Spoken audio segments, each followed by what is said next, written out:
Bukan saya yang bertanya, kecuali saya yang bertanya. Baru kamu nanya. Masih ingat Alif Cepmek, si Dilan KW, dulu sempat viral begini nasibnya sekarang.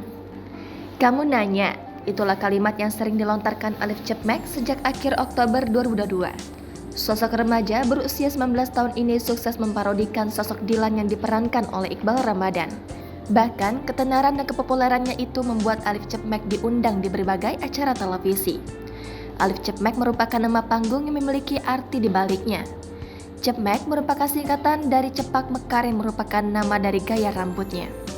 Selain rambut Cepmeknya, Alif memiliki kata-kata khas yakni kamu nanya dan rar. Sontak saja gaya Alif Cepmek pada saat itu berhasil menghibur banyak orang. Sudah setengah tahun berlalu, lantas bagaimana nasib remaja kelahiran tahun 2004 itu? Melansir akun TikTok pribadinya, ternyata Alif Cepmek tampil dengan gaya baru yang bikin pangling. Hal itu terlihat dari unggahan video di akun TikTok miliknya.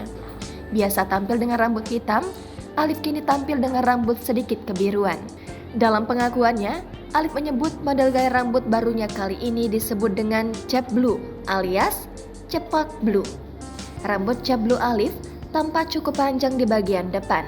Kendati demikian, bagian pinggir justru dicukur habis sehingga tetap tampak mekar. Video penjelasan Alif soal model rambut barunya itu pun viral dan berhasil ditonton lebih dari 1 juta kali. Di sisi lain, meski tak seviral dulu, Alif masih konsisten dengan membuat konten. Tak hanya itu saja, ia juga kerap live di TikTok untuk menghibur para penggemarnya. Model rambutnya model apa? Kamu nanya, rambutnya model apa? Rambutnya model Cep Blue ya.